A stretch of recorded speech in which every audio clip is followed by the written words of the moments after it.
Sizin de bildiğiniz gibi yıllardır Gazze açık hava hapishanesi konumunda.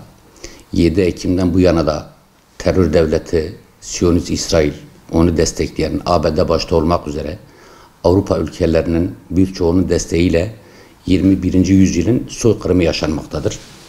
7 Ekim'den bu yana Gazze'de yaklaşık 44 bin insan şehit edilmiş, yaklaşık 105 binde yaralı insan mevcut. Bu şehit olanların yaklaşık 16 bini çocuk, 11 bini de kadınlardan oluşmaktadır. İsrail bu saldırıları yaparken savaş hukukunu hiçe sayarak, insan haklarının bütün değerlerini ayaklar altına alarak, hastaneler başta olmak üzere savaşlarda dokunulmaz olan okulları, hastaneleri, sağlık kuruluşlarını bombalamakta ve hastaneleri kullanılamaz hale getirmektedir. Gazze'de şu anda insanlar en temel sağlık ihtiyaçlarını bile görememekte. Hastanelerin tamamı hizmet dışında şu anda kullanılamaz halde, ekipman yetersizliği had safhada, yaralı insanlara sağlık hizmeti verilmesin diye her taraf bombalanmaktadır. 7 Ekim'den bu yana Gazze'de 130'a yakın hastane kullanılmaz hale gelmiştir. Bunun 130-150 arasında ambulans kullanılamaz haldedir. Gazze'de bir insanlık dramı yaşanıyor. Hekiminden, hemşiresinden, sağlık çalışanlarından oluşan yaklaşık 990 sağlık çalışanı şehit edilmiştir. Bunun için 16 Kasım'da Sağlık Sen Genel Merkezi'nin öncülüğünde Genel Başkanımızın katıldığı Gazze için tıbbi koridor açılsın diye Ankara'da yüksek katılımlı hem bir basın açıklaması hem de yürüyüş yapıldı. Bütün dünya bir kez daha sesleniyoruz.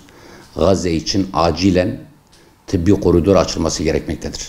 Terör devleti Siyonist İsrail'in neyin niçin yaptığını anlamak bir insanın tahayyül edebileceği sınırları aşan bir şey. Bunu pervasızca yapıyor. Dünyanın gözünün içine soka soka yapıyor. Sözüm ona demokrasi havariliği yapan ülkeler de bunu keyifle seyrediyorlar.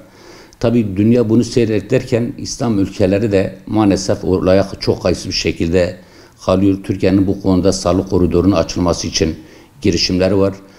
Hastanelerde bombalayan İsrail terör devleti genelde işte Hamas mücahitleri orada sığınıyor diye bir bahane uyduruyorlar.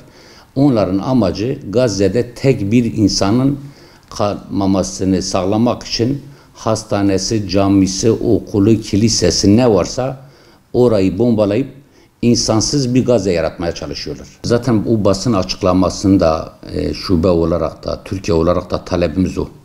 Yani hepimiz televizyonlarda o görüntüleri, videolarda görüyoruz. İnsanın yüreğinin dayanabileceği şeyler değil.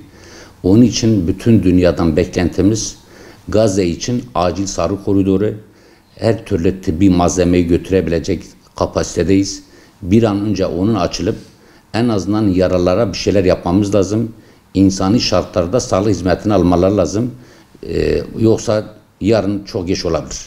Tıbbi koridor şöyle, en azından dışarıdan ülkelerin, sağlık hizmeti vermek isteyen ülkelerin saldırısız bir koridor olsun. Biz Türkiye olarak, Sağlık Bakanlığı olarak yaralıları bir şekilde, güvenli bir şekilde alıp onların tedavisini sağlamak istiyoruz.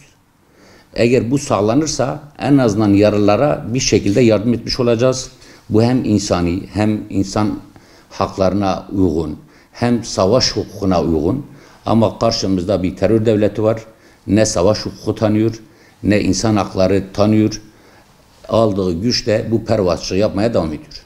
Yetkililerin en azından Gazze'deki saldırı durdurulamıyorsa bile bu yaralılara acil müdahale edebilecek güvenli bir koridor açılsın ki orada hem yaralılar, hem kronik hastalığı olanlar, hem bebekler, hem çocuklar. Çünkü şu anda Gazze'de insanların sağlık tedavisi alabilecekleri bir merkez yok. Terör devleti sürekli bombalıyor, sürekli bununla ilgili saldırılarını geliştiriyor. Bunun da çeşitli bahaneleri var. Zaten terör devletinin bahanesi bitmez. Onun için yetkililerin en azından bu konuda biraz daha girişimde bulunmasını talep ediyoruz.